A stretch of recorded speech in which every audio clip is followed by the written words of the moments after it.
우리 오늘 말씀 보겠습니다. 우리 오늘 말씀은 레위기 19장 9절에서 18절에 있는 말씀으로 곁에 있는 사람들에게 라는 제목으로 하나님 말씀 증거하겠습니다. 제가 교회든 어디든 사람들이 만나 알게 되고 이런저런 이야기를 하다 보면 좋은 이야기를 나눌 때도 있지만 마음 아픈 이야기를 나눌 때도 있습니다.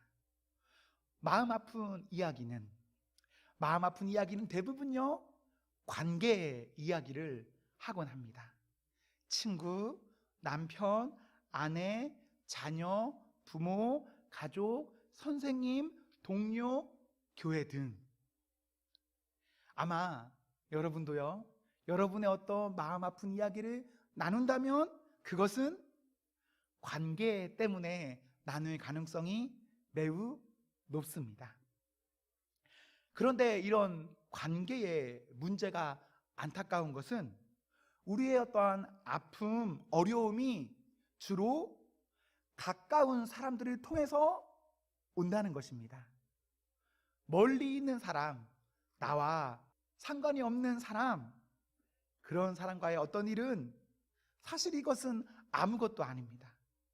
잠시 기분 나쁠 수는 있지만 그것이 나에게 어떤 큰 영향을 주지는 못합니다. 문제는 가까우면 가까울수록 거기로부터 오는 나에게 큰 아픔이 존재한다는 것입니다. 왜 우리는 가까울수록 아픕니까? 사람과 사람은 관계를 소중히 여기기 때문에 그렇습니다. 똑같은 일을 당하더라도 그 똑같은 일이 나와 관계 없는 사람이 나에게 하는 것과 나와 관계 있는 사람이 나에게 하는 것은 차원이 다르게 느껴집니다. 사랑하는 성도 여러분, 우리 한 사람 한 사람 우리 모두에게 이러한 아름다운 관계가 있기를 소망합니다. 내가 나와 관계 있는 가까운 사람들로부터 아픔 당하지 않기를 저는 소망하고요. 또한 내가 나와 관계에 있는 가까운 사람들에게 아픔 주지 않기를 소망합니다. 우리 한 사람 한 사람이 곁에 있는 사람들에게 주지도 말고 받지도 말고 그랬으면 좋겠습니다. 좋은 것은 나누어야겠지만 그 아픔, 고통, 그런 여러 가지 문제들에 있어서는 그런 것들이 우리에게 통용되지 않았으면 너무나 좋겠습니다. 우리는 곁에 있는 사람들에게 잘 해야 합니다. 멀리 있는 사람들, 예를 들어서요, 어디서 전쟁이 나고 어디서 지진이 나고 어디서 강력 범죄가 일어나고 어디서 신음하고 있더라. 우리는 이런 일들에 민감해하고 이런저런 도움을 주고 관심과 사랑을 말하는데, 물론 이것은 좋은 일이 맞습니다. 선한 일입니다. 해야 할 일입니다. 그러나 멀리 있는 사람들의 어떠한 문제에 대해서는 중요히 여기면서도 가까이 있는 곁에 있는 사람들에 대해서는 오히려 눈 감고 있다면, 오히려 내가 아픔을 주고 있다면 그것에 대해서는 우리가 깊이 생각해 보면 좋을 것 같습니다. 우리 결국은 이렇게 생활하는 사람들입니다. 이 인원 이외에 다른 사람과 우리가 마주치고 무엇인가 활동하는 것 잘 그렇지 않습니다. 여러분의 가정이 갑자기 구성원이 바뀝니까? 여러분의 직장의 구성원이 갑자기 바뀝니까? 여러분의 교회의 구성원이 갑자기 바뀝니까? 우리가 살아가는 삶의 어떠한 영역에서 그 구성원들이 갑자기 바뀝니까? 그렇지 않습니다. 그렇다면 그 곁에 있는 그 사람들에게 잘해야 합니다.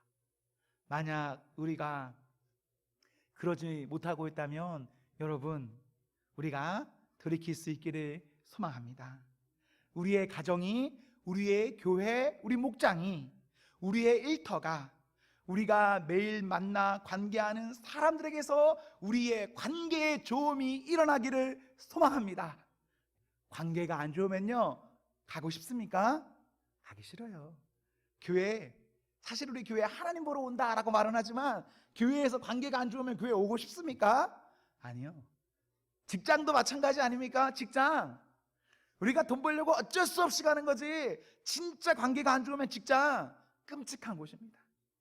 가정은 뭐 말할 것도 없죠. 어쩔 수 없이 집이니까 들어가지만 가정의 관계가 어려우면요, 가정 집이 아닙니다.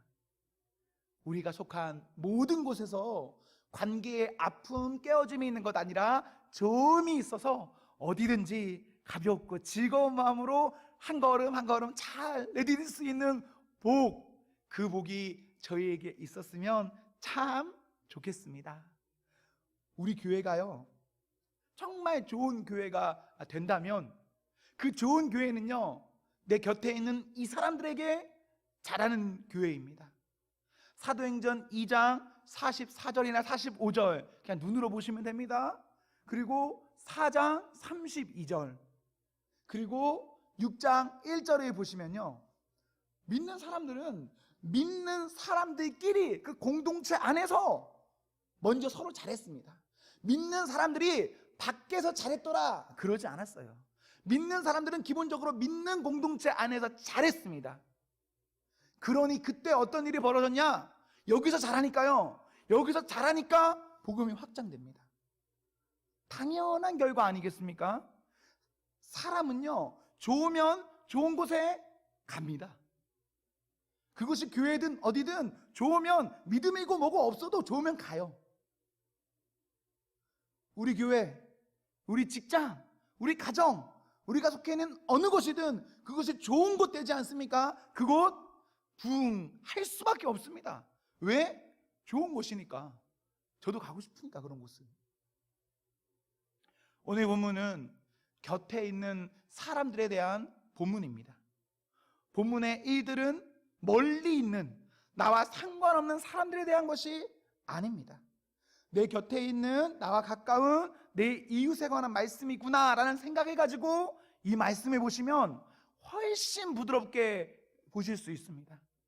저는 오늘 9절에서 10절을 중심으로 하나님의 말씀 증거하겠습니다.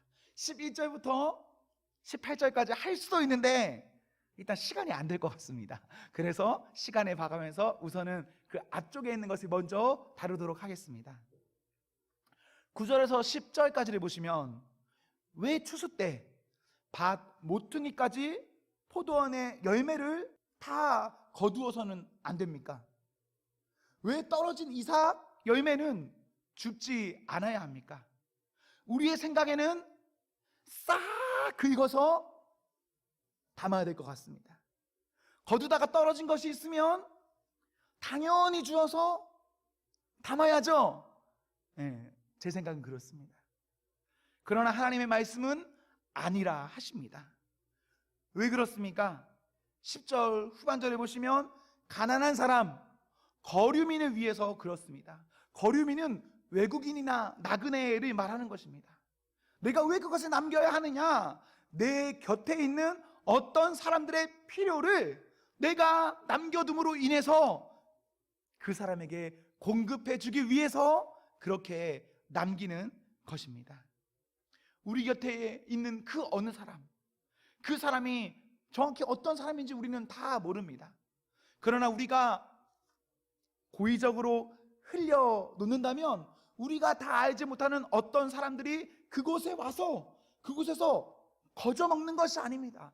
그 사람들도 그 사람들이 할 수 있는 노동의 대가를 치르면서 그것을 주어서 그것을 가지고 그 사람들도 살 수 있습니다. 멀리 있는 어떤 사람들이요, 사랑하는 성도 여러분, 도우십시오. 도와야 하죠. 그러나 가까이 있는 내 곁에 있는 사람들에게는 어떻게 해야 합니까? 더 잘해야 됩니다. 멀리 있는 사람에게 잘할 생각하지 마시고 먼저는 여기 있는 사람에게, 내 가족에게, 내가 매일 만나는 그 사람에게 여러분 잘할 생각 하셔야 됩니다. 그 사람을 살릴 생각 하셔야 해요. 그때 나와 내 지경은 살아납니다. 내 지경이 살아나면 어떻게 될까요? 멀리 있는 곳도 당연히 삽니다. 우리가 이렇게 살면 그때 어떤 일이 벌어지는가? 룻기를 생각해 보십시오. 룻 같은 여자가 삽니다. 룻은요, 이방인입니다. 나그네입니다. 과부입니다. 가난한 자입니다. 상속자가 없어서 미래가 없는 여자입니다. 그러나 내가 밭에 모퉁이를 남겨놓았더니, 떨어진 것을 줍지 않았더니 룻이 삽니다. 룻 같은 여자가 살아서 어떻게 될까요? 거기에서 다윗이라는 인물도 나오고요, 그뿐만 아닙니다. 거기에서 누구까지 나타납니까? 예수님도 나타나는 겁니다. 밭에 모퉁이를 내가 내버려 두었더니, 조금 내가 주워 담을 수 있는 것 그냥 좀 내버려 두었더니, 우리가 다 알 수 없는 은혜가 그 가난한 그 사람으로부터 오늘의 우리에게까지 임하는 겁니다. 고의적으로 그렇게 하는 겁니다. 고의적으로 밭 모퉁이를 거두지 않는 것, 열매를 남겨두는 것, 떨어진 것들을 가만히 두는 것은, 이것은 많은 손해를 보는 일일 수는 있습니다. 비록 손해를 보는 일이지만, 그렇게 살면 그 사람에게는 그 사람의 곁이 살고, 결과적으로는 나도 살고 우리의 후손에 이르기까지 아름답게 삽니다. 흘렸더니 살아요. 신기하시죠? 흘리면은 가난해지고, 흘리면은 못 살아야 될 것 같고, 흘리면은 뭔가 이렇게 궁핍할 것 같은데, 흘려서 궁핍하게 되지는 않습니다. 흘렸을 때 어떤 손해가 있을까? 단순하게요, 정사각형의 밭이 있다라고 생각해 보십시오. 정사각형이니까 그 밭에는 4개의 모퉁이가 있을 겁니다. 각 벼마다 4개의 모퉁이, 거기 것을 가만히 둔다. 얼마나 큰 손해겠습니까? 그러나 내가 많이 남겨두면 많이 남겨둘수록 많은 사람이 사는 겁니다. 그 남겨두는 것을 통해서. 오늘날 우리는 농사를 하지 않으니까 이거 별로 안 와닿는데, 이렇게 보면 더 쉬울 것 같아요. 오늘날 우리가 근로를 해서 어떤 소득을 얻지 않습니까? 이자 수입. 여러분, 이자 수입 어떻게 하십니까? 이자 수입을 우리가 좀 남겨놓으면 안 될까요? 오늘날 우리가 살면서 이렇게 저렇게 조금 예상하지 못하게 우연찮게 벌어들이는 어떠한 소득이 있습니다. 그런 것 우리가 좀 남겨놓으면 안 될까요? 그런 것들을 남겨놓는 겁니다. 내 소득이 있으면 내 소득, 그거 여러분 잘 챙기십시오. 그거 가지고 여러분의 삶을 잘 영위하십시오. 여러분의 가족을 잘 돌봐야 합니다. 그 소득으로. 내 열심히 땀 흘렸으니까. 그런데 그 소득 외에도 그것과 파생되는 여러 가지 것들이 우리에게는 존재해요. 그럼 그것에 대해서는, 그것은 곁에 있는 어떠한 연약한 사람들을 위해서 그냥 포기하는 겁니다. 하나님 말씀 때문에. 내 생각에는 그것까지도 잘 아낌없이 잘 쌓아두어야 할 것 같지만, 말씀은요, 그것을 원하지 않으십니다. 물론 우리에게는 무엇인가 더 얻고 더 쌓고자 하는 마음이 있는 것이 사실입니다. 그렇게 해야 우리가 살 수 있을 것 같아요. 그런데 누가복음 12장 13절 이하의 말씀을 보시면 18절에 풍성한 열매가 있고 큰 창고가 있어도 그것이 꼭 내 것이 되지는 않습니다. 아무리 우리가 풍성하게 얻어도 못 갖는 사람은 못 가져요. 15절에는 또 이렇게 기록하고 있습니다. 삼가 모든 탐심을 물리치라. 사람의 생명이 그 소유에 넉넉한 데 있지 아니하니라. 우리가요, 탐심을 가지면 그 탐심 때문에 많은 것 얻고 많은 것 얻으니 잘 살 것 같지만, 탐심은 나의 생명을 보존해 주는 것이 아닙니다. 오히려 탐심 때문에 나의 생명이 줄어듭니다. 오히려 탐심 때문에 내 삶이 근심 걱정 가운데 염려하며 살다 죽게 됩니다. 더욱이요, 우리가 고의적으로 내 곁에 있는 사람들에게 뭔가 너그러이 나눌 수 있다면 그 사람은, 만약 내가 그런 사람이라면 그 사람은 저는 보아스와 같은 사람이 됩니다. 룻기에서 룻만 은혜 받았다고 생각하십니까? 아니에요. 룻기에서 가장 큰 은혜의 수혜자는 누구입니까? 남편 보아스입니다. 보아스가 가장 큰 수혜를 받아요.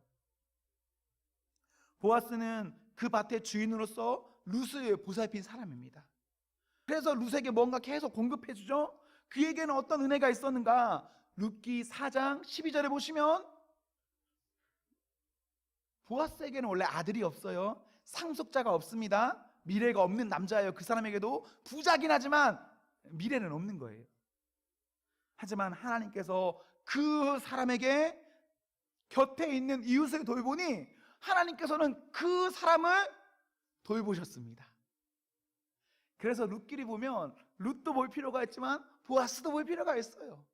하나님께서 우리가 우리의 귀퉁이를 남겨두니까 과부도 살리고, 그리고 홀로 살아가고 있는 외로운 사람, 혹은 자녀가 없어서 외로운 그 사람까지도 하나님께서는 돌보십니다. 하나님께서는 하나님의 뜻대로 살아가는 어떠한 사람에게 그 뜻대로 살아가는 사람을 버려두지 않으십니다. 그러니 우리도 믿음의 도전 필요합니다, 여러분. 내 생각으로, 내 생각대로 도전해야지 라는 것이 아니라, 내 생각은 아무리 그렇다 하여도 내 생각을 내려두고 하나님께서 원하시는 것이 있다면, 그래서 남겨두라 하셨다면 그 남겨두라 하신 그 말씀을 가지고 믿음의 도전을 하는 겁니다. 그러면 도전하는 그 사람이 믿음의 결과에 이르게 됩니다. 믿음의 도전이 없는데 믿음의 결과가 있을까요? 없습니다, 여러분. 말씀 읽고 말씀에서 나에게 허락하시는 은혜가 있다면 그 은혜에 따라서 하는 겁니다. 그때 결과가 있습니다. 어떤 사람의 간증을 부러워하지 마십시오. 어떤 사람의 복받은 이야기 부러워하지 마십시오. 어떤 사람이 기적과 같은 뭘 했더라, 부러워할 필요 아무것도 없습니다. 여러분이 말씀 읽고 말씀 가운데 도전하시면 그 주인공 누가 됩니까? 그 사람이 내가 되는 겁니다. 문제는 말씀을 들었는데 그러면서 막 좋고 막 그 떨림이 있었는데, 예배당에 앉아 있을 때까지만 해도 그랬는데 예배당은 나가면서 그런 것들을 다 내려놓고 현실의 나로 돌아가면 나에게는 아무것도 남지가 않습니다.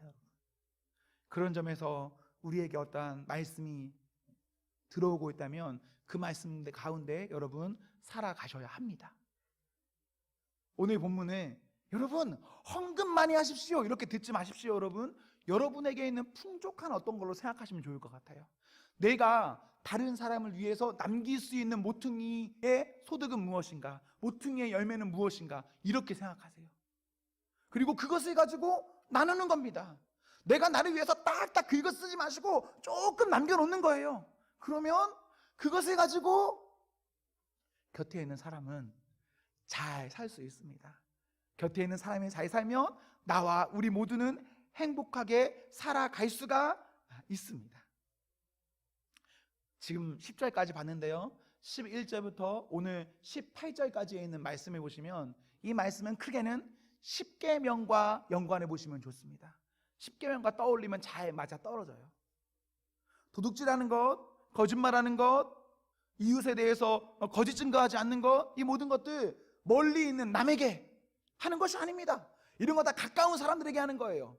오늘같이 교통이 발달하고 이런저런 일을 할 수 있는 상황에서는 얼마든지 멀리 가서 내 신분을 세탁하고 사기치고 뭐 얼마든지 할 수 있지만 과거에는 그런 것이 아닙니다. 내 도둑질은, 내 거짓말은, 내가 남에 대해서 이런저런 말을 하는 것은 무조건 다 그 대상은 누구인가? 내 이웃에 대해서 그렇게 하는 겁니다. 내 가까운 사람에 대해서 그렇게 하는 겁니다. 사랑하는 성도 여러분, 내 이웃에 대해서 내가 나의 어떠한 필요를 채우기 위해서 그 사람을 이용해서는 안 됩니다. 그 사람에게, 그 사람이 살 수 있도록 오히려 여러분이 돕는 사람이 되어서 그 사람을 일으켜 세워주십시오. 그렇다면 그때 그 공동체가 아름다운 공동체가 됩니다. 그때 나에게 수혜를 입은 어떠한 사람이 나를 위해서 하나님께 간청해 올리는 겁니다. 얼마나 좋습니까? 내가 나를 위한 기도하는 거 물론 좋죠. 그러나 여러분, 내가 나를 위해서 기도하는 것보다요, 내 곁에 있는 어떤 사람이 나를 위해서 기도하는 것이 훨씬 좋습니다. 우리는 자기 스스로를 기도하기 위해서 존재하는 존재가 아닙니다. 우리는 먼저 주의 나라와 주의 은혜를 강구하는 사람들입니다. 그래서 우리는 나를 위해서 기도하는 사람들이 아니에요. 그런데 우리는 우리의 이웃을 위해서 기도할 수는 있거든요. 그것이 주의 나라니까요. 그래서 우리가 우리의 이웃들을 잘 섬겨보십시오. 우리가 잘 섬긴다면 내 이웃이 결과적으로 누구를 기도하느냐? 여러분이 기도합니다. 하나님께 여러분들의 어떠한 아픔을 가지고 탄원해 드립니다. 그 탄원 하나님께서 들으시고 하나님께서 응답하시니 그 기도 응답 안 될 리가 없습니다. 응답됩니다. 사랑하는 성도 여러분, 우리가 하나님 앞에 살아가면서 너무 똑똑하게 살아가지 마십시오. 물론 여러분들은 똑똑하셔야 됩니다. 잘 계산하셔야 됩니다. 그 잘 계산한 것을 가지고 계산은 똑바로 하되 삶의 행동에 있어서는 고의적으로 흘리는 마음, 고의적으로 내가 멍청해지는 자리에 가는 것, 이것이 말씀입니다. 그렇게 살아갈 때 나와 우리 모두는 살 수 있습니다. 우리 하나님을 사랑해야 합니다. 아멘 하시죠? 아멘입니다. 그런데 여러분 18절 보십시오. 하나님만 사랑해야 합니까? 이거 예수님도 마태복음 22장에서 하신 말씀이에요. 하나님만 사랑해야 되느냐? 아니요. 우리 어떻게 해야죠? 내 이웃을 내 몸과 같이 사랑하기까지 해야 합니다. 밭에 있는 것을 남겨놓는 것, 그것은 내 이웃을 내 몸과 같이 사랑하는 것입니다. 이것이 계명 중에 가장 큰 계명입니다. 순서를 따지자면 가장 앞선 거예요. 우리가 이것저것 해야 한다는 거, 그거 다 두 번째, 세 번째 다 뒤에 있는 겁니다. 먼저는 사랑하는 겁니다. 하나님 사랑, 그리고 이웃 사랑. 이웃은 누구인가? 내 곁에 있는 이 사람들 사랑하는 겁니다. 그때 그것이 하나님께 영광이 되고 나와 모두에게 기쁨이 됩니다. 사랑하는 성도 여러분, 우리는 우리 곁에 있는 사람들에게 어떻게 해야 하겠습니까? 마음속으로만 생각하십시오. 곁에 있는 사람들에게 말씀대로 행하는 은혜가 있기를 기원합니다. 아멘.